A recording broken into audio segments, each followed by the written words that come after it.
Don't you dare boss me around because you're a contract worker. Working as a contract employee, I was verbally abused like this by a client's employee. At that time, I was furious, but I could never have anticipated the twists and turns that followed. My name is Ethan. When I was a kid, my family, to put it bluntly, was poor. We became poor because my dad had co-signed a loan for a friend. This friend had said he needed money to start a business and asked my dad to be a guarantor. However, the friend's business failed, and he disappeared, leaving only the debt behind. Since then, our days were filled with cutting costs to repay the debt. We couldn't afford toys or games, and I remember watching enviously as my friends played with their new toys. I begged my parents, but they always said they couldn't afford it. I believed they wanted to buy them for me, but we just didn't have the financial means at the time. Still, as a child, I was quite upset about not being able to have what I wanted. Around that time, a particular game became a huge hit. Everyone seemed to have it, and it was the talk of the day, every day.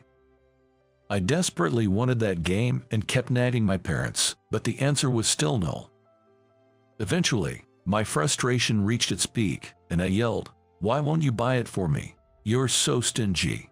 After that, for several days, I barely spoke to my parents, and when I did, I said terrible things like I wish I were part of a different family, and I hate being so poor, I want to change my parents. But after saying those things, I also felt a sense of guilt. I never really wanted to replace my family. It was just something I said in the heat of the moment. I knew my parents weren't mean for not buying me things, and deep down, I loved them. My dad was kind and would play with me despite his busy schedule, and my mom was reliable and strong in tough situations. Eventually, overwhelmed by guilt, I decided to apologize to my parents. "I'm sorry, I don't want anyone but you as my parents." When I said this through tears, my parents smiled warmly and forgave me. "I love you very much, Ethan. We're sorry for making you suffer because of our poverty. I'm glad that you're our child." My parents hugged me tightly. This incident deepened our family bond, and I learned to cherish my parents more. Later, my parents managed to pay off the debts, allowing me to continue my education through high school. In my senior year, when it was time to decide on my future path, I chose to work instead of pursuing further education. My parents said it was okay to go to college, but I had no particular desire to attend. I thought it would be pointless to follow the crowd to college without a clear goal. Moreover, I wanted to relieve my parents of their struggles as soon as possible. I wanted to repay them for raising me. After job hunting, I received an offer from an advertising production company, and my journey as a working adult began. Since joining the company, I have worked extremely hard. It was challenging, even more than my student days. I made many mistakes, but fortunately, I had supportive supervisors and colleagues who helped me learn the ropes. Gradually, I began to achieve results and gained recognition from my boss. I was promoted and experienced managing major projects. I even handled TV commercials, some of which became big hits. Correspondingly, my salary increased.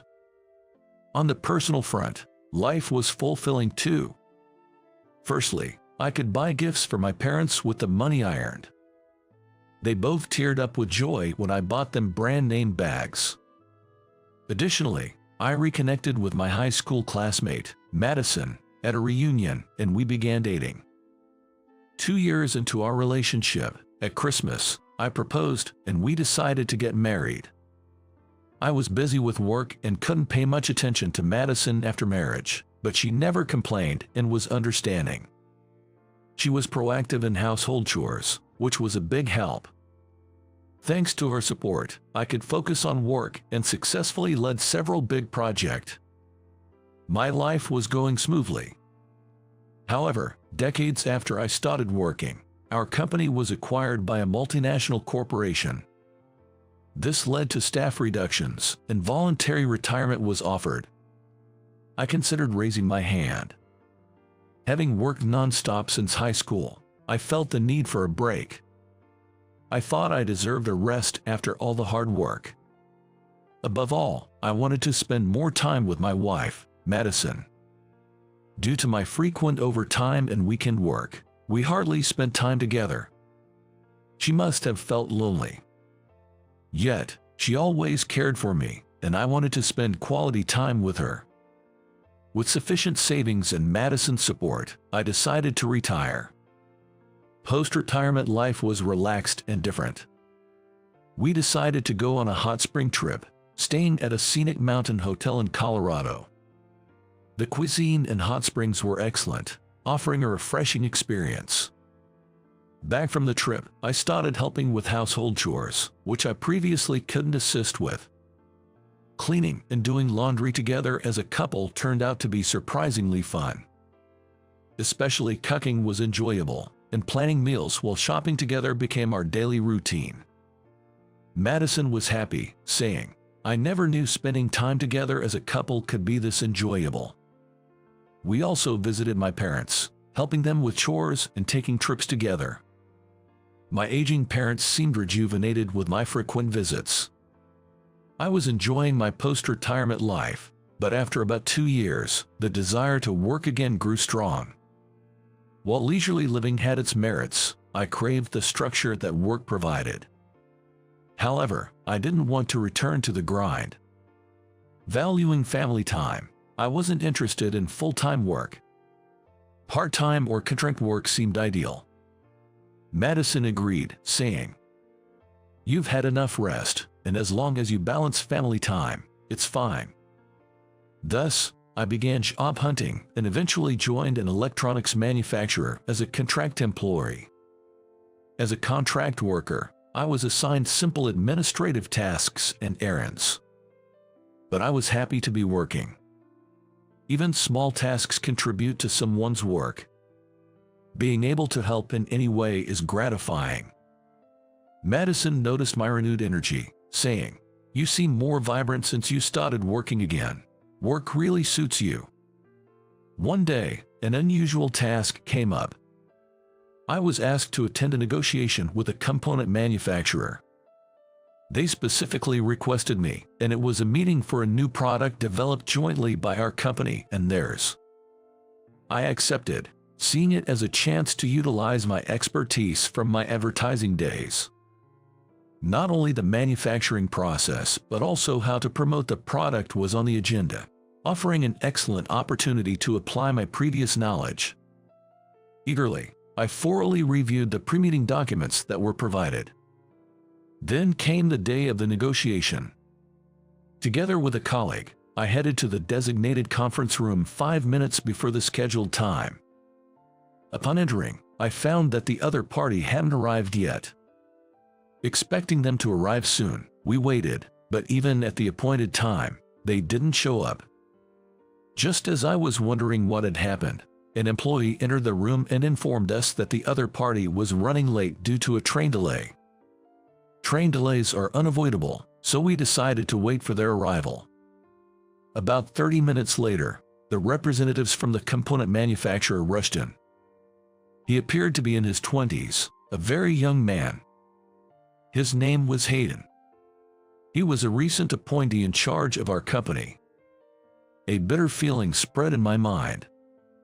I had never spoken directly to Hayden, but I had seen him a few times around the office.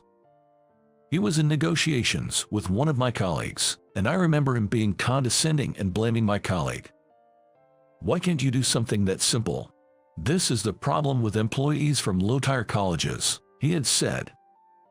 "Hayden's company is an important client for us." He took advantage of our inability to push back, speaking down to us. Moreover, he seemed to be an elite employee from a prestigious university, someone who discriminates based on education and status. His behavior was appalling, and hearing him nearby made me angry. After that meeting ended, my colleague was quite downcast, so I comforted him by saying, "You shouldn't worry about what someone like that says." As a result, I didn't have a good impression of Hayden. Being a high school graduate and a contract employee, I expected he would discriminate against me too. True to my expectations, Hayden gave me a cold, disdainful look when he saw contract employee on my name tag and then ignored me completely. On the other hand, he was polite to my full-time colleagues, the department manager Brad and the section chief Mike. Unfortunately, department manager Nathan is delayed. He was supposed to join us here after arriving on a different train, but his train hasn't arrived yet. He explained, apologizing sincerely, a stark contrast to how he had treated me. Feeling a bit dismayed at Hayden's behavior, we decided to start the meeting without waiting for Nathan, as it was getting late. The plan for the day was to discuss the details of a new product launch. Hayden started a presentation after distributing the documents to us. He was confident and seemed sure of his opinions. However, several things concerned me. The new product was being marketed as the cheapest in the industry, but that meant using cheaper components, significantly lowering the quality. This could lead to accidents during use, and necessary costs like labor expenses would have to be significantly reduced. Underpaying workers is a problem. Moreover, there were issues with the advertising strategy. While using TV and web advertisements was a good idea, the content of the ads was lackluster. They didn't seem to stimulate purchasing desires. Brad and Mike also seemed unconvinced, so I pointed out these issues one after the other. Considering all these points, I think it would be better to rethink the plan. I concluded. Hayden looked visibly displeased. Look, this product is aimed at general households. Of course, a lower price is better. Our company's consumer surveys also indicated a strong preference for pricing, he argued. But this product is a major project for our company. If an accident occurs during use, the consequences will be irreversible. We must ensure it's developed satisfactorily before launching. I counted. Hayden became more annoyed and pointed at my name tag. Shut up, will you? You're just a contract employee. Don't overstep your bounds. Please calm down. Whether I'm a contract employee or not shouldn't matter right now, I said. I was fed up with Hayden's discriminatory attitude, but I tried to soothe him. However, Hayden, frustrated, grabbed a nearby water bottle and angrily splashed its contents at me, saying, "Don't get cocky because you're a contract worker." Ugh. Caught off guard, I couldn't dodge in time and ended up drenched in tea. As tea dripped down from my head, Brad and Mike hurriedly offered me handkerchiefs, while Hayden smirked mockingly. This is what happens when a contract worker gets too presumptuous, he scoffed.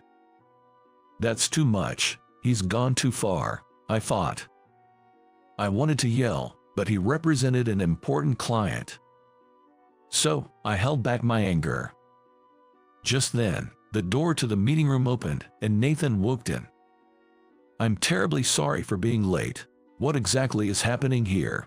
he asked, sensing the tense atmosphere and looking confused. When Brad and Mike explained the situation, Nathan's face turned pale. "What have you done?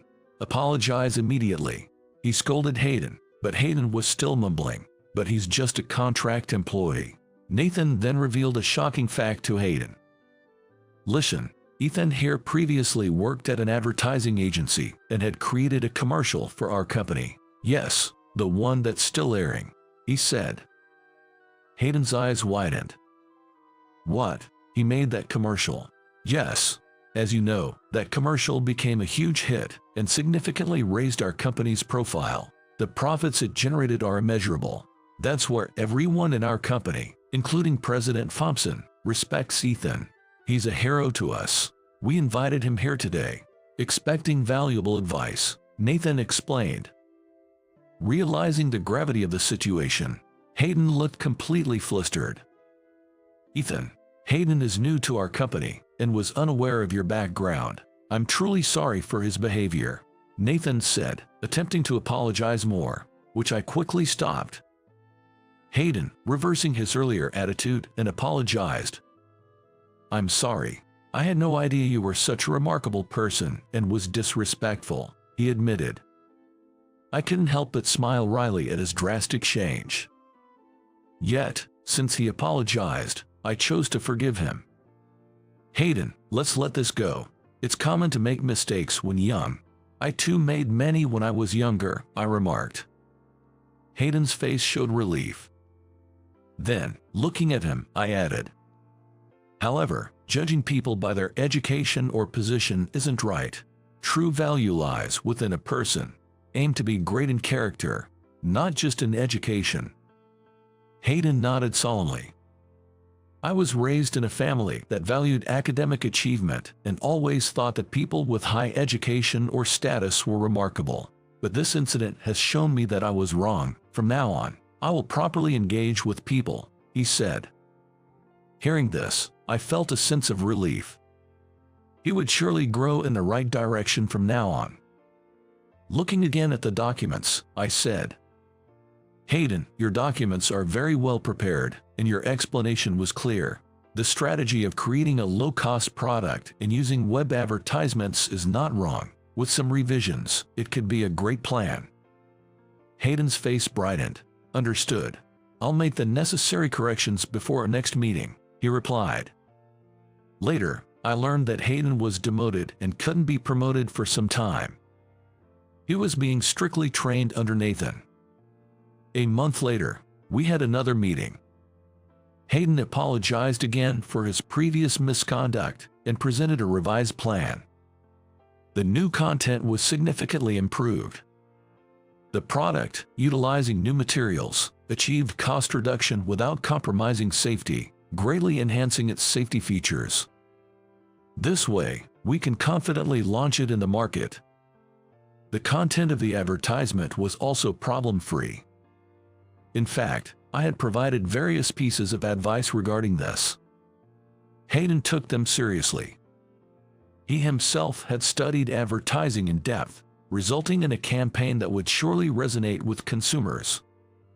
Hayden, well done. Both the product and the advertising look great, I said after his presentation. His face lit up with joy.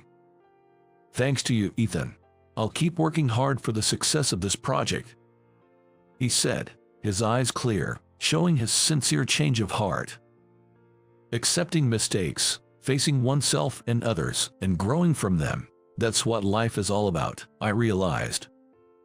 Thus, despite some initial troubles, the project progressed smoothly, and the product became a big hit. The advertisement also became a hot topic on social media for its creativity. I was offered a position as a full-time employee in recognition of my achievements, but I declined. My desire to prioritize time with Madison was stronger, so the flexibility of being a contract worker suited me better. Having wrapped up a major project, I planned a trip with Madison and my parents. Madison gets along well with my parents, so she immediately agreed.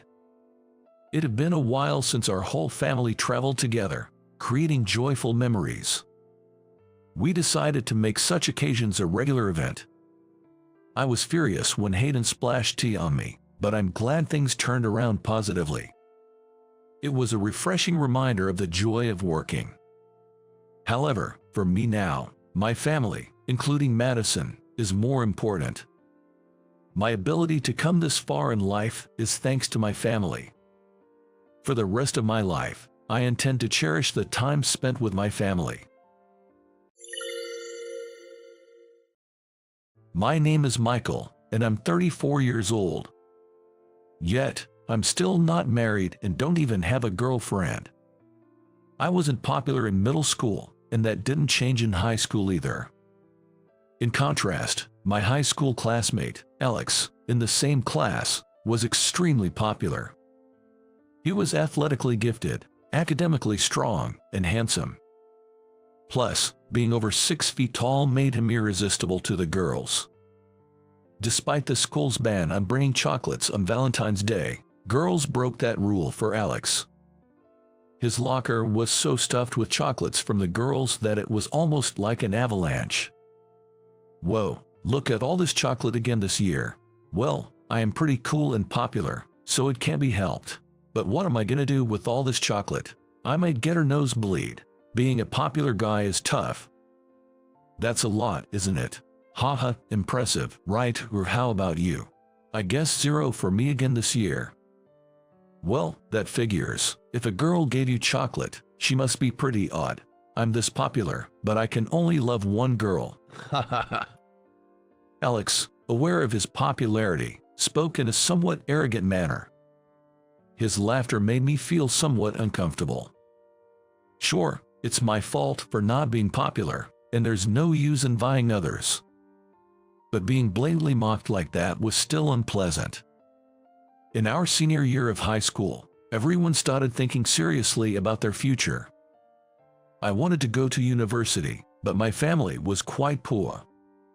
My parents said they could afford high school, but that was it, so I reluctantly chose to work after graduation. When I told Mr. Johnson I wanted to work, he said I was the only one in the year, so I realized everyone else was going to university or vocational school. Alex looked down on me when he found out I wanted to work. Hey, are you seriously going to work after high school? Working with just a high school diploma is like giving up on life. I'm going to a good university, then a good company, and make a lot of money. That's what being on the winning side of life is. My dad makes a lot in a foreign company, and I learn just as much.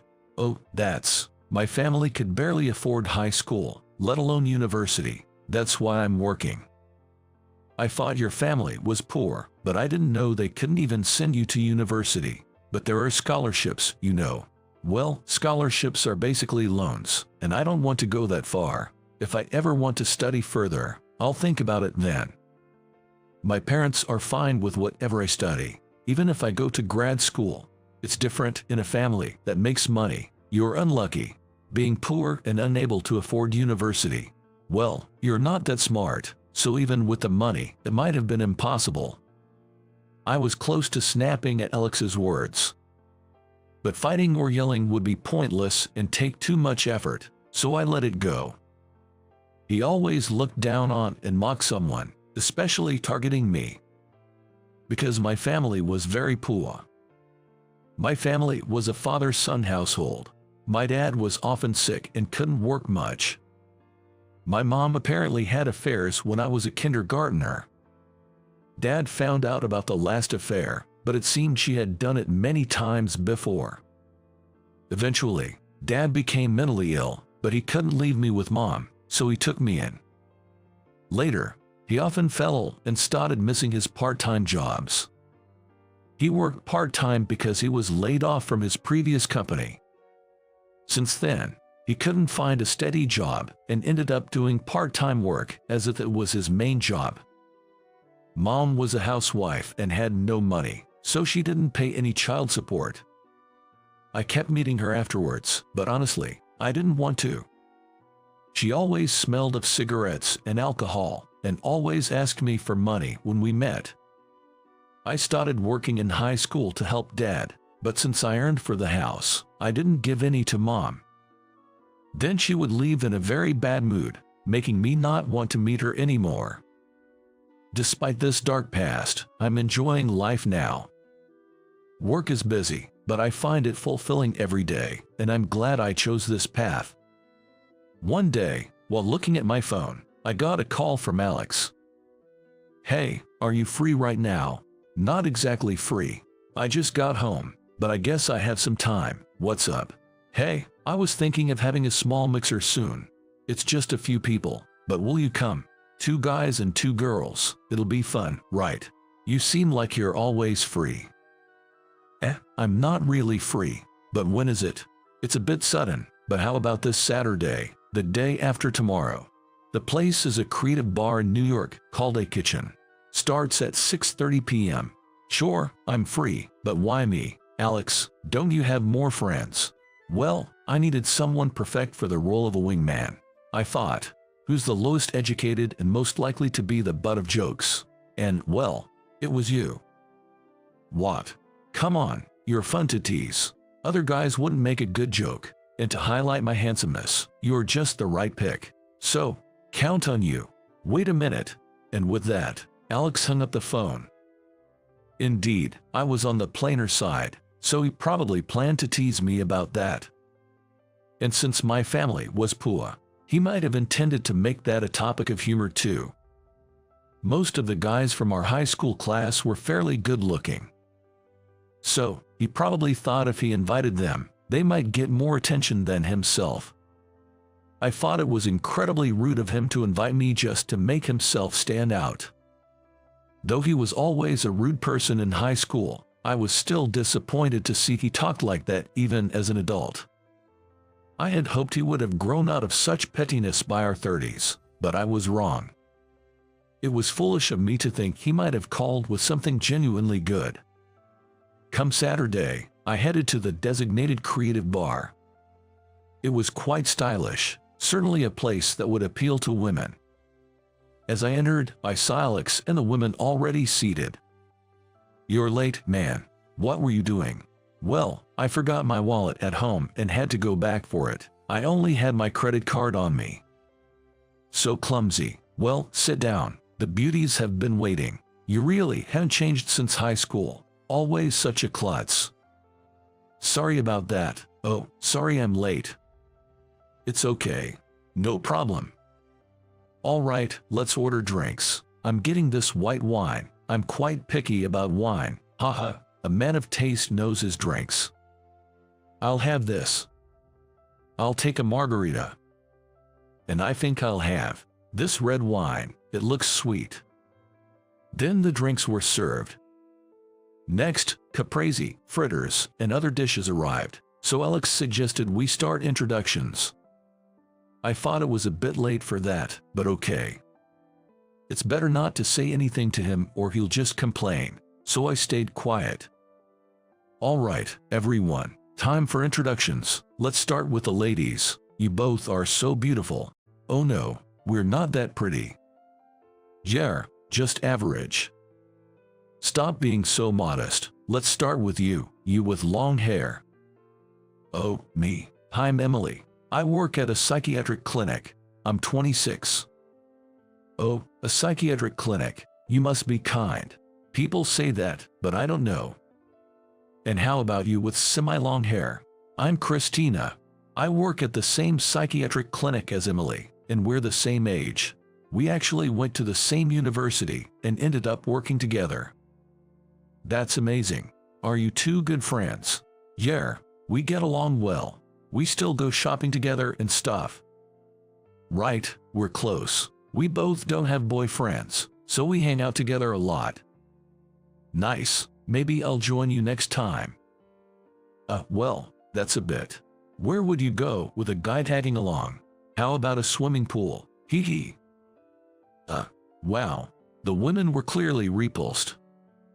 From my perspective, Alex was behaving incredibly creepy, almost crossing the line of getting sued. He might have said it without ill intent, but from a woman's perspective, it was simply unpleasant. Yet, Alex seemed unaware or indifferent to the inappropriateness of his comments, just laughing it off. Well, time for the guys' introductions. I'll start. I'm Alex, 34 years old, and currently a researcher for a manufacturer. Though it may not look it, I graduated from the engineering department and even went to graduate school. Wow, you have a graduate degree. That's impressive. Haha, well, I was pretty good at studying and managed to get into a state university. I enjoyed research, so I went on to get my master's degree. Guess having a graduate degree is pretty standard for guys, huh? Nowadays, more women are getting graduate degrees too. But I guess engineering is still male-dominated, right? Exactly. There weren't many cute girls in college, so I thought I'd find someone at work, but it's all guys in research. It's such a waste for a handsome guy like me not to have opportunities to meet someone, unlike some others, who can't even make excuses for not having a girlfriend. Alex made his condescending remarks and glanced at me. I realized he was referring to me but just sipped my drink, feeling indifferent. This is my high school classmate, Michael. He's super poor because he's from a single-father household. His dad was often sick and worked part-time. He couldn't afford to send Michael to college, so he ended up just a high school grad. He was the only one in our year who went straight to work. Isn't that funny? What? Sorry, Emily. Christina. He was just meant to be a prop for me. Feel free to compete for me. As I sat there, fed up, two women joined us and said, "Excuse me, you're Dr. Thompson, right? What's going on? I was wondering why you were here." "What? Dr. Thompson?" "Yes, he's the head of the clinic where we work." "Dr. Thompson?" "Right, Dr. Thompson." "Yeah, I've been quiet, sorry. I didn't expect you two to be here at this mixer." "We didn't expect you to be here either. A friend of Alex's knows us, and we decided to join, but we never thought Dr. Thompson would be here." "Why are you here? Your girlfriend will be upset." Girlfriend? I don't have one." "But the receptionist, Ling, said you recently got a girlfriend." "She loves gossip. I've been trying not to do overtime lately because of my pet hamster." "That's cute. You have a hamster. What kind is it?" "A golden hamster. It's one of those apricot-colored ones." "Well, can I see a picture? What's its name?" I showed them photos of my hamster on my phone. My camera roll was full of hamster pictures, because I've been taking a lot of them lately. "This guy is a male golden hamster, named Buddy. A bit simple, but, well, so cute. Sitting in your hand. Hamsters can be so affectionate. I want a hamster now too. Small pets are nice. Hamsters have short lifespans, so it's sad when they pass, but I give Buddy all my love." "Dr. Thompson, you are kind to your patients, so I bet you're really good to Buddy too. That's such a big house for a hamster. Isn't it too large?" "Yeah. I thought a small cage would be sad, so I got the biggest one and made tunnels for him. This is cute too, right? His eating is the cutest. Well, his cheeks are so full. I didn't know they stuffed food like that. I've never had one." "Me neither. I have a cat at home, so a hamster might be difficult." "True, it could be risky with a cat around." Alex looked utterly bewildered, as if he couldn't make heads or tails of the situation. Then, he softly opened his mouth and murmured as if to himself. He muttered, as if wondering what was going on. I thought he might be interested in hamsters, but it seemed not. "Dr. Thompson, are you, like, a doctor? Like, a medical doctor?" "Yeah, I'm currently a psychiatrist." "Wait, what? Becoming a doctor must be insanely expensive. So, did you go to B medical school or J medical school after getting a job?" "No, I graduated from a medical school overseas." "What? But then you can practice medicine in America, right? You must be lying." "Actually, it's becoming quite well known that medical schools in Eastern European countries are quite reputable. I graduated from a medical school in Hungary, and after that, many returned to America and passed the American medical licensing exam. It's kind of a hidden gem. Czech Republic is also a popular option. They welcome a lot of international students." "But how did you manage the tuition and other expenses in Hungary? I mean, Hungary might be cheaper than the US, but it's not free." "That's where I got lucky. My father had a philanthropic acquaintance who helped me out. I always wanted to go to medical school since high school, but obviously, I had neither the money or the brains to get into one. I knew I could compensate for the academics with hard work, but the financial aspect was beyond me. This guy, George, suggested I go to Hungary, and he covered all my expenses." "What? You used to say in high school that you didn't need college. Was that a lie?" "I said I secretly wanted it. Sure, medical school in America is expensive, and the ones with free tuition often come with conditions." "Yay, like they ask you to work in remote islands, right?" "Exactly. I was contemplating what to do when I told George about my dream. That's when I went to Hungary. It was tough, especially since I wasn't good at foreign languages, but it led to my graduation and passing the American medical licensing exam upon my return. I promised George I'd pay back the tuition, but he insisted it wasn't necessary. Seems like he helps other struggling students too, doing it out of charity. He even helped me with the startup costs for my practice." "I can believe you're actually a doctor. You invited me here to look down on me, didn't you?" "Well, that didn't work out. Just so you know, I don't think being a doctor makes me superior or anything. Looking down on people based on their job or education is lame, especially at our age of 34. As I firmly stated that, Alex's face turned red. Frustrated, he began gulping down his drink. If he's bored because he can't look down on me, he should just leave. But he probably wants to flirt with the pretty nurses. They work at my hospital as nurses, but the gossipy receptionist had spread rumors, so they probably thought I was at the mixer to cheat. But I'm genuinely single, and the reason I've been avoiding overtime is for my pet hamster. As a psychiatrist and clinic owner, I have more time than, say, a surgeon, but I'm still busy. I find my work fulfilling, but I needed some comfort. At first, I tried decorating with flowers and houseplants, but they don't interact, so I thought of getting an animal. Cats were a no-go for me. Being allergic to cats, it was tough because even though I wanted one, I just couldn't have one. I considered dogs, but it didn't seem fair to them since I couldn't commit to regular walks or give them enough attention. That's when I looked into hamsters. If you leave food out, they'll carry it to their nest. So, I got a hamster. However, taking care of a hamster for the first time, the rattling of the exercise wheel at night almost gave me insomnia. So, that's my story. I live in a spacious apartment with my hamster, Buddy, and there's no woman as the rumors suggest. I imagine being locked out if my girlfriend found out I was at a mixer. Even as Christina and Emily tried to stop him, Alex continued to drink. I knew as a doctor that this could lead to acute alcohol poisoning, so I tried to intervene, but he wouldn't listen. Eventually, he rushed to the restroom and threw up everything, looking completely exhausted. I thought about taking him to the hospital, but he seemed to dislike the idea of my help, preferring to be cared for by Christina and Emily instead. So, he just started sleeping on their laps, much to their dismay. If he can handle his liquor, he should quit drinking. Becoming chronically dependent on alcohol or suffering acute alcohol intoxication can lead to psychiatric problems. Both psychiatry and psychosomatic medicine are often handled by the same doctor, and clinics may have both specialties listed. Strictly speaking, psychosomatic medicine covers physical symptoms like psychosomatic disorders, while psychiatry deals with mental states and developmental issues. But for someone who feels off and wants to seek help, any accessible place is good enough, in my opinion.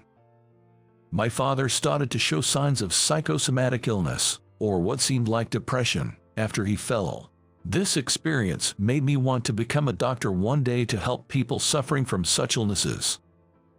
Going through a divorce after being cheated on, and then getting laid off from a full-time job, must have been incredibly tough. Considering all this, it's not surprising he fell. I believe mental illnesses, although sometimes hard to understand, are critically important issues. Of course, many people who struggle with alcohol dependency don't do it by choice. They might see it as their only escape from tough situations, feeling powerless to change things on their own. That's why it's crucial to be mindful and not to get too absorbed in things like alcohol or gambling. Alex, irritated and drinking excessively, might end up with dependency or acute intoxication, or even urinary retention for all I care. Though I'm not heartless and, being a doctor, couldn't just abandon him. Confused, Christina and Emily watched as I reluctantly pulled Alex off their laps. He was conscious and didn't need an ambulance. I just wanted to let him rest before sending him home, so I left some money with Christina and the others. Sorry about this mess. My classmate caused you trouble, didn't he? No, it's okay. But what are we going to do now? Since he's conscious and calm, I don't think he needs stomach pumping or an IV. Let's just let him rest and then send him home. But, are you sure you can handle this alone, Dr. Thompson? Yeah, I'm sure. I'm really sorry about all this. I'll make it up to you somehow. Can you pay with this? Understood. But please don't worry about it. I hoisted Alex over my shoulder and dragged him, sliding along, to the taxi stand. We took a taxi to my apartment. After about 15 minutes, we arrived at my place, where I laid Alex on the sofa. My bed was not an option, cluttered with clothes, so the large sofa seemed like the better choice. I was relieved that it was Sunday tomorrow. Even if Alex ended up crashing here or needing care, I had no work, so it was manageable. Alex, half asleep, suddenly jolted awake and screamed. Buddy, my hamster, had managed to open its cage and was roaming free, startling him. A rat. Why is there a rat here? It's not exactly a rat. Well, it's a relative, but this is Buddy, my hamster. It's fine. It won't bite unless provoked. But rats, like that one in the anime that bit the ears, right? I've hated rats ever since I saw that episode. Ah, so you got scared by that episode, huh? It turns out that Alex developed a fear of mice from a national anime, where the blue cat-like robot character was bitten on the ear by a mouse. Although he always looked down on me, I found it a bit strange that he's still afraid of mice because of a children's anime. I couldn't help but find the situation slightly amusing, despite feeling a bit sorry for him. Alex jumped off the sofa, running around frantically, then bolted toward the entrance. Even though he could barely walk properly just moments ago, I was amazed at how quickly he moved. I guess this is what they call hysterical strength. The adrenaline rush in emergencies can truly be astonishing. As a bit of payback for his behavior, I sent him a picture of the hamster. He called me back, yelling never to send such pictures again, and then blocked my number. Later, I heard from a mutual classmate that Alex actually developed alcohol dependency. He kept drinking wine excessively and gradually became dependent. Now, he was reportedly in the hospital, unable to manage his work. I felt a bit sorry for Alex. To apologize to Christina and Emily, I gave them gift coupons to a fancy restaurant. I thought they might enjoy a lunch together more than if I joined them, being close friends. They were classmates and good friends, so I thought they'd enjoy going out for lunch together, and it seems they really liked the restaurant I chose. One day, when my pet hamster, Buddy, wasn't feeling well, I took him to the vet. Thankfully, it wasn't anything serious. I was relieved to receive some medicine for him, and glad I went. The veterinarian there was incredibly kind. Dr. Miller, a female vet, was very attentive even to small animals like hamsters. Turns out, Dr. Miller also has a hamster, and we got along well because of that. Then, one day, I ran into Dr. Miller at the supermarket. She seemed to be on her way home from work and mentioned she was about to have dinner, so I boldly asked her if she'd like to join me for a meal. I originally planned to buy some steak to eat that day, but I changed my mind and went to a nearby restaurant instead. Dr. Miller said the food was delicious and ate everything without leaving a single bite. Although I had ordered quite a lot, it seems Dr. Miller really enjoys eating. Seeing my surprise, she shyly asked if I was put off by her appetite. Did I turn you off? No, I was just thinking how deliciously you eat. There's nothing off-putting about it at all.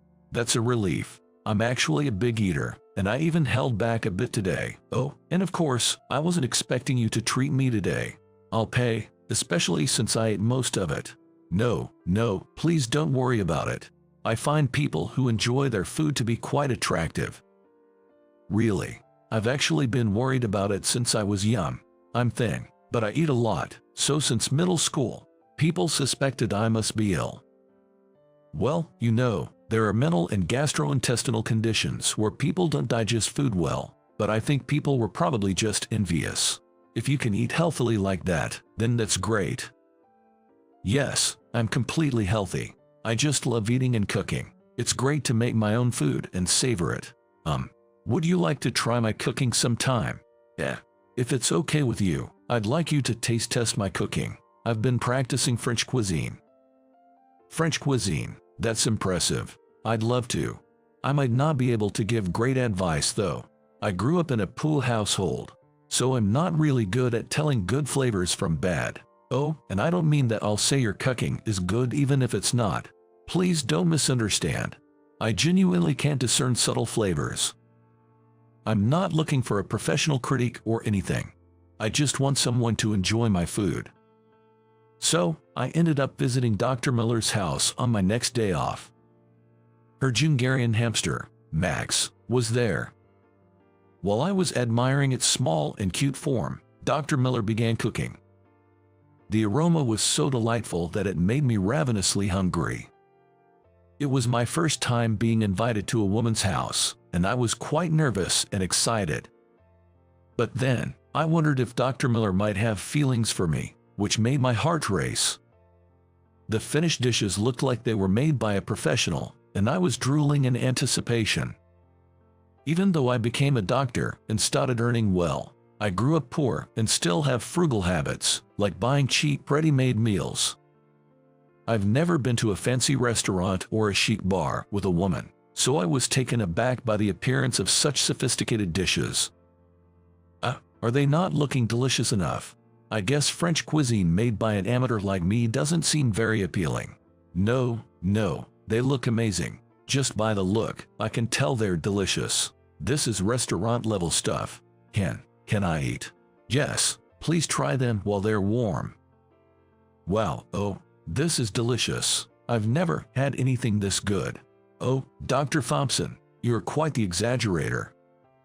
You don't have to call me Dr. Thompson, you know. I'm just Biddy's owner. But you're a doctor, aren't you? Well, you're a vet, Dr. Miller. Right. Then, how about we call each other by our first names? I'd like to get closer to you. Does that mean? Would you go out with me, please? I'm asking seriously. Dr. Miller bravely confessed her feelings to me. Her face turned bright red, and I thought she looked incredibly cute. From that day on, we started dating and called each other Michael and Sarah. Sarah's cooking was amazing, almost like a professional chef's, even though it was just a hobby. She said it was her way of relaxing, and I was amazed at how well she could cook just for fun. I didn't have any particular hobbies, but Sarah encouraged me to try drawing. As I practiced, I got hooked and gradually improved, making me think I might actually have some talent. Someday, when I retire as a doctor, I might even consider becoming an artist. I'm thinking about marrying Sarah, and I want to cherish her even more in the future.